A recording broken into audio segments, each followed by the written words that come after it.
Бәріне сәлем. Сіздермен бірге Қойлыбай Нұрсұлтан Тайырұлы. Бүгін мен сіздердің назарларыңызға ең қиын логикалық сұрақтар бейнесін ұсынамын. Дияр саяхаттап жүріп бір үңгірдің ішіне түсіп кетеді. Ол үңгірдің ішінде екі зомби бар екен.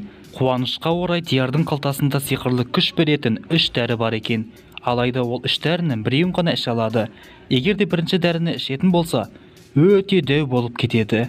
Ал екінші дәріні ішетін болса, ұша алатын адамға айналады. Ал егер де үшінші дәріні ішетін болса, көзге көрінбейтін болып кетеді. Ал енді сіздерге сұрақ. Диярға аман қалып үңгірден шығу үшін қай сиқырлы дәріні ішкен жөн? Уақыт кетті.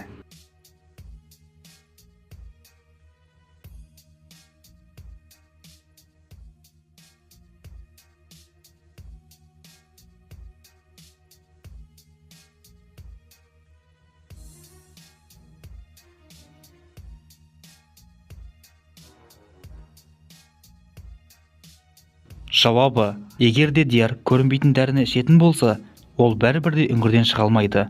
Себебі үңгір өте биікте тұр емес пе? Алып адамға айналдыратын дәріні ішкен жағдайда да үңгірден шыға алмайды. Себебі үңгірден шығатын жері кішкентай, ол жерге сыймай қалады. Демек, зомбилерден аман қалып үңгірден шығу үшін ұшатын дәріні қолданған жөн. Саяхатшы Дияр үңгірден аман шыққанына қуанып, өзі білмейтін жерде серуендеп жүреді. Серуендеп келе жатып, бұл жерде жарылғыш заттар орналасқан. Егер де соның үстін басатын болсан, бірден өлесің деген жазуды оқиды.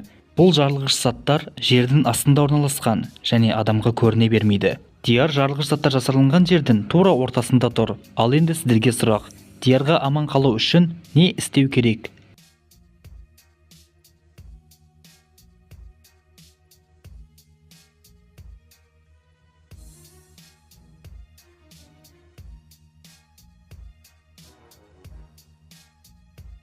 Жауабы: егер де Дияр жалғыз заттар орналасқан жердің тура ортасына дейін келіп аман қалса, демек оның жүріп келген жолы қауіпсіз деген сөз. Сонда Диярға жалғыз заттарға тиіп кетпес үшін бар болғаны келген жолымен қайта жүруі қажет. 4 дос ертең емтихан тапсырады. Бірақ олар емтиханға дайындалудың орнына түні мен түнгі клубта болды. Сондықтан да олар емтиханға дайын болмағандықтан мұғалімдеріне хабарласып, біз бүгін емтиханға бара алмаймыз. Себебі көлігіміздің дөңгелегі жарылып қалып еді дейді. Бұны естіген мұғалім: жарайды, мен емтиханды келесі күнге ауыстырайын. Бірақ егер де сендердің өтірік айтқандарыңды біліп қоятын болсам, сендерге бірден 0 қойып тастаймын дейді. Емтихан тапсыратын уақыт келген кезде төртеуіне 4 қағаз береді және осы сұраққа жауап беріңдер дейді. Төртеуі қағазға өз жауаптарын жазады. Олардың жауаптарын оқыған мұғалім оларға ренжіп, барлығына 0 қойып тастайды. Ал енді сіздерге сұрақ. Мұғалім қағазға қандай сұрақ жазды? Уақыт кетті.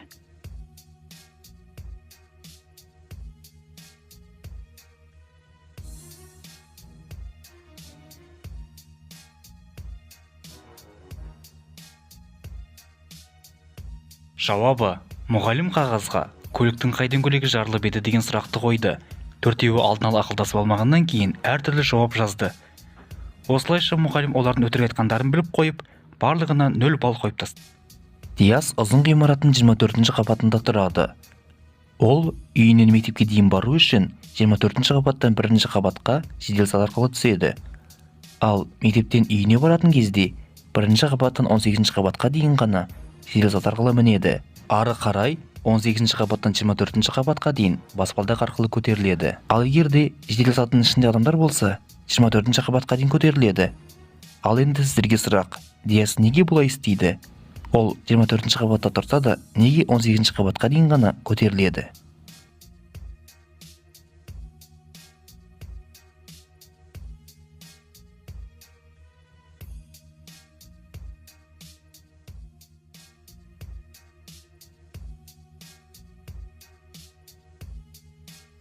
Жауабы: Диястың бойы қысқа, сондықтан да оның бойы тек 18 деген санға ғана жетеді, 24 деген санға жетпейді. Жеделсатының ішінде адамдар болса, ол 24 деген санды басыңызшы деп айта салады. Ал енді сіздің көзіңіздің қыралығын тексерейік. Осы шәрікке қарап тұрыңыз және соңында қай стаканда болатындығын табыңыз.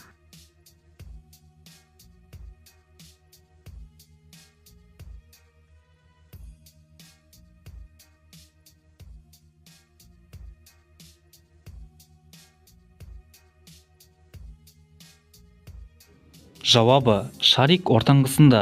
Егер дұрыс жауап берсеңіз, лүпіл басып кетіңіз. Ал мен сәлірек қиындатайын.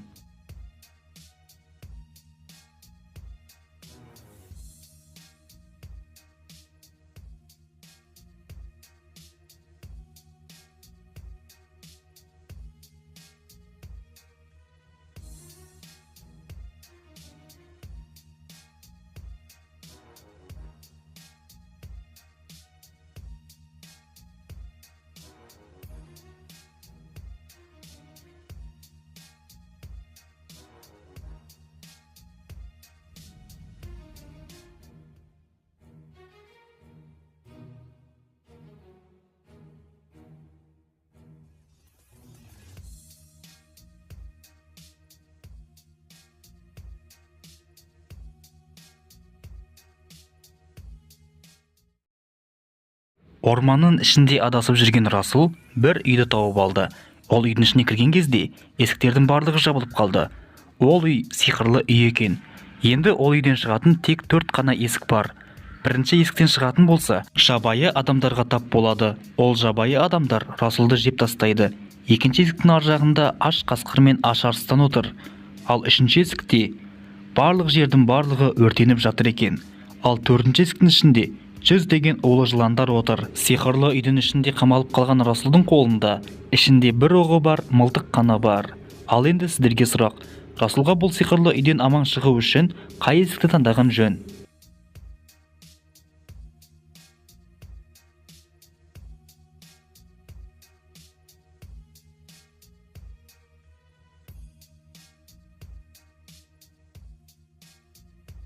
Жауабы, ең дұрысы екінші есік. Себебі оның ішінде аш қасқыр мен аш арыстан отыр.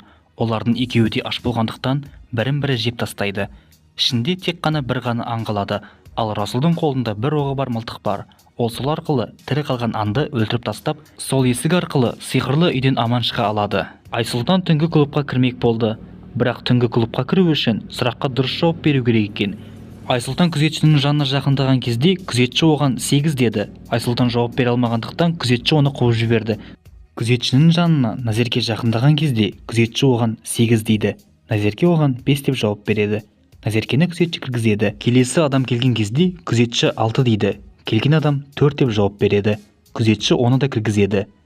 Ал келесі адам келген кезде күзетші 10 деп айтады. Келген адам ойланып тұрып 2 деп жауап береді. Енді түнгі клубтың ішіне Айсұлтан тағы да кірмек болады. Күзетшіге жақындаған кезде күзетші оған 7 деп айтады. Ал енді сіздерге сұрақ. Айсұлтан түнгі клубтың ішіне кіру үшін не деп жауап беруі қажет? Уақыт кетті.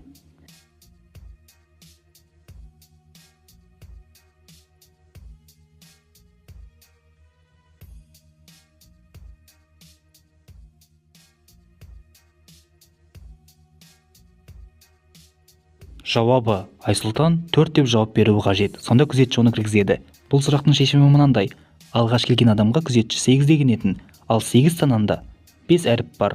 Келесі келген адамға 6 деген болатын, ал 6 санында 4 әріп бар. Келесі келгенге 10 деді, ал 10 санында 2 әріп бар. Демек 7 санында 4 әріп бар. Сондықтан да Айсұлтан 4 деуі қажет. Ал енді сіздің көзіңіздің қыралығын тексерейік. Осы суретке мұқият қарап, бұл суретте не нәрсенің дұрыс емес екендігін тауып көріңіз.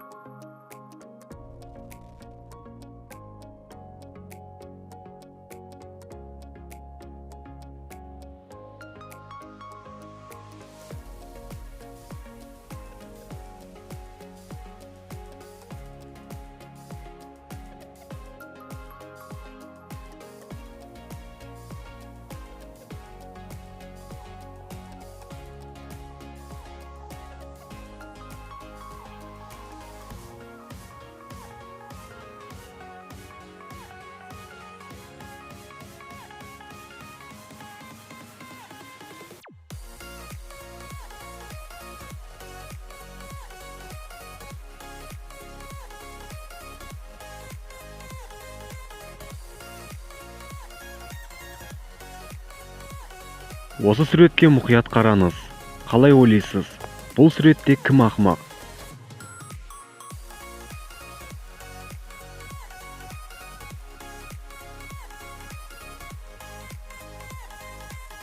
Өз жауабыңызды пікірге жаза кетіңіз. Сіздермен болған Қойлыбай Нұрсұлтан Тайырұлы. сау болыңыздар.